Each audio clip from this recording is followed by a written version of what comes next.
नमस्कार मित्रांनो, तर मस्त रूमवर फ्रेश वगैरे झाला. मग मित्राला म्हणलं चला आपल्याला मुंबई फिरायला जायचंय. मग बाहेर आल्यानंतर आम्हाला मस्त बाहेर लिंबू पाणी दिसलं. मग एक एक ग्लास आम्ही लिंबू पाणी मारलं. मग तिथून आम्ही रेल्वे स्टेशनला आला. आम्ही तिकीट काढलं होतं लोकल गाडीचं आणि बसला होता एसी गाडीमध्ये. पण एवढी भयंकर थंडी वाजत होती ना एसी गाडीमध्ये की विचारूच नका. की लांब होती की या टोकाचं त्या टोकाला सगळं दिसत होतं गाडीमधून. मग तिथंच आम्हाला ह्या ट्रेन मध्ये काका भेटले होते. काकाने सांगितलं कसं जायचं कसं नाही. मग काका तेवढं सांगून लगेच गायब झाले. मग मित्राला म्हणलं चला आपण पण गायब होऊ. आम्ही उतरला होता सीएसटी मधून. मग म्हणलं चला आता इथून पुढे आपण बसनं वगैरे फिरू. बाहेर आला हे बघा सीएसटीचा व्ह्यू कसं नंबर 1 दिसतंय. माणसं फक्त इथं बॅग वगैरे घेऊन जाताना दिसते आणि आमच्या सारखेच काही नग तुम्हाला फिरायला आलेले दिसतील. मग इथून आम्ही ते काय ते आम्हाला पण माहित नाही, पण छान दिसत होतं. मोठं म्हणजे बिल्डिंग होती. मग तिथून बाहेर आला की हे काहीतरी विकत होते. काय विकत होते की यांनी व्हिडिओ बंद करायला लावला आम्हाला. मग भावाला म्हणलं जाऊ दे आपण व्हिडिओ शूट वगैरे काढू, तिथं फोटो वगैरे काढू. भावानं एकदम सीएसटीच्या समोरच शर्ट बदलायला सुरू केलं. मग काय भाऊ बघा कसा आहे पहिलवान आमचा,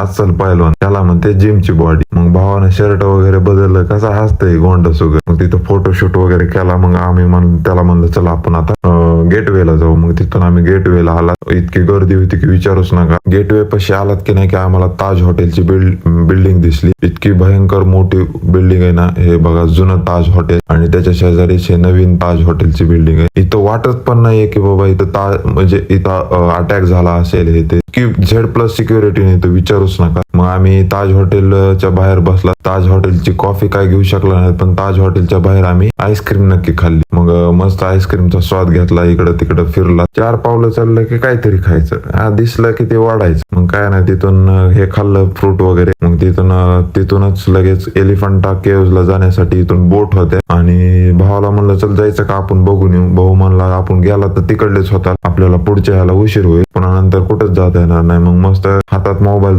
धरून कंटाळा आला होता. मग मस्त ट्रायपॉड काढला की लगेच लोक एवढे बघायला लागले की विचारूच नका. मस्त मग तिथून बॅक साईडला आला याच्या गेटवेच्या. मग तिथं ते बघितलं तर एक मोठी यॉट दिसत होती व्हाईट कलरची. मस्त वाटत होतं तिला बघून. ती काही पिक्चर मध्येच बघितली. भाऊ पण आपला खुश झाला तिला बघून. मस्त गेटवेचा शूट केला.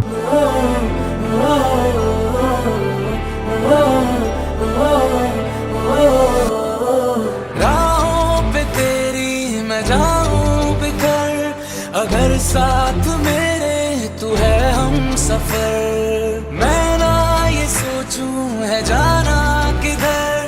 अगर साथ मेरे तू है हम सफर, तेरे हवाले होना है मैंने ये आज. शूट कसा वाटला ते नक्कीच मला कमेंट बॉक्स मध्ये कळवा. आणि तिथून मग आम्ही बस पकडली कारण उशीर झालेला होता. बस मधून थोडस पुढे आलात का नाही की आम्हाला मुंबईची सेंट्रल लायब्ररी दिसली. तिला बघून एवढं भारी वाटत होतं कारण आम्हाला तिथं थांबून बघायची होती, ती पण बघता आली नाही. आम्ही मग तिथून पुढे रेल्वे स्टेशनला आला कारण खूप उशीर झालेला होता आम्हाला पुढे जायला. तिथं काय आम्हाला वाशी मध्ये जायचं होतं. ट्रेन मध्ये बसला. मस्त भाऊ आपला बसल्या फुटाने खात होता, कंटाळा होता खूप. मग आला तर रूम केली. मस्त रूमच्या बाहेरच एंट्रन्सला फिश टँक होता. इतका भारी फिश होते त्याच्यातून बघू शकता. एक फिश असा होता की त्याचे डोळे बघूनच तुम्ही म्हणता फिश आहे का काय, त्याला डोळ्यात का गोट्या बसवल्या, पण भारी होत. मग ते बघून म्हणलं चल बाबा तू पण पाहू. आम्ही आता आराम करतात. मित्रांनो भेटूया नंतरच्या ब्लॉग मध्ये. आजच्यासाठी एवढंच. ब्लॉग कसा वाटला ते नक्की कळवा. बाय.